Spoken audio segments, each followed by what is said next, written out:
John reached the 3-kilometer mark of a race at 2:15 p.m.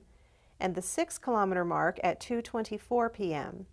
What is his running rate? To find the rate, we'll look at the change in distance divided by the change in time. To find the change in distance, we subtract 6 kilometers minus 3 kilometers.